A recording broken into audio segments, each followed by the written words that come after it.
We've come to the last question, and you'll both be interested to know. This comes from the internet, and it's from a state that you're strongly contesting, both of you. It's from Peggy in Amherst, New Hampshire. It has a certain Zen-like quality. I'll give you a fair warning.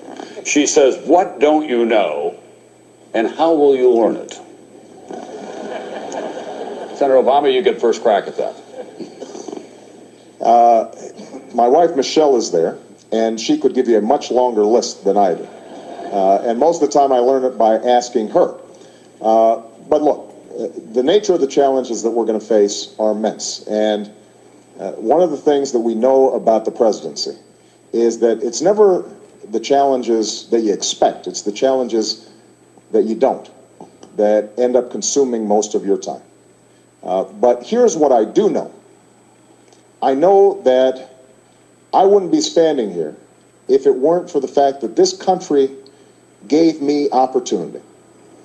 You know, I came from very modest means. I had a single mom, and my grandparents raised me, and it was because of the help of scholarships and my grandmother scrimping on things that she might have wanted to purchase, and my mom at one point getting food stamps in order for us to put food on the table.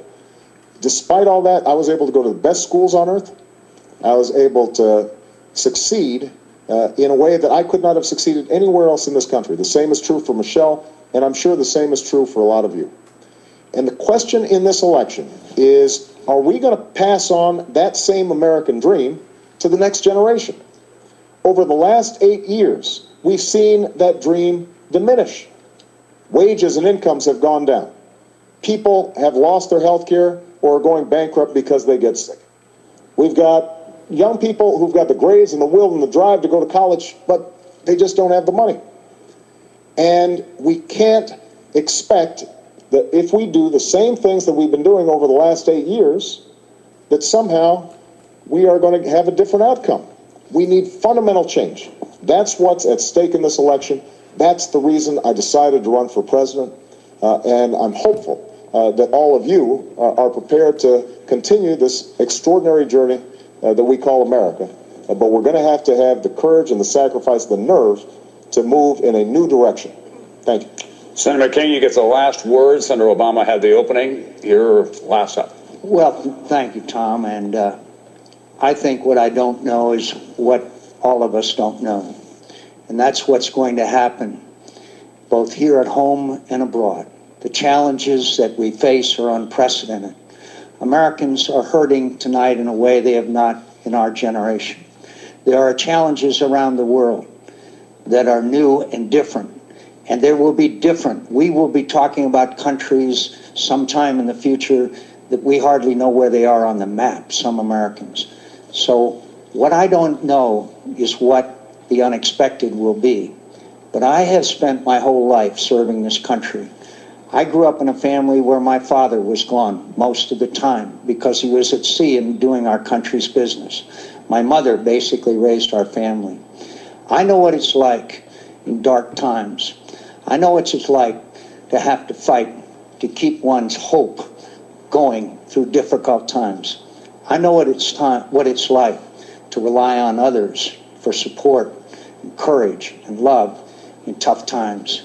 I know what it's like to have your comrades reach out to you and your neighbors and your fellow citizens and pick you up and put you back in the fight.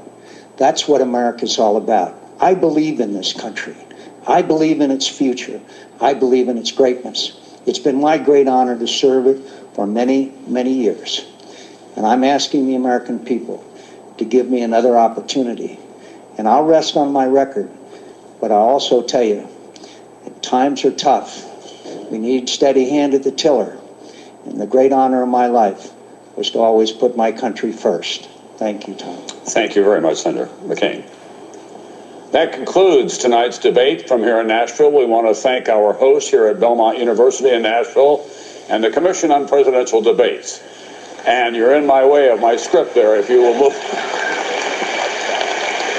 In addition to everything else, there is one more presidential debate on Wednesday, October 15th at Hofstra University in New York, moderated by my friend Bob Schieffer of CBS News.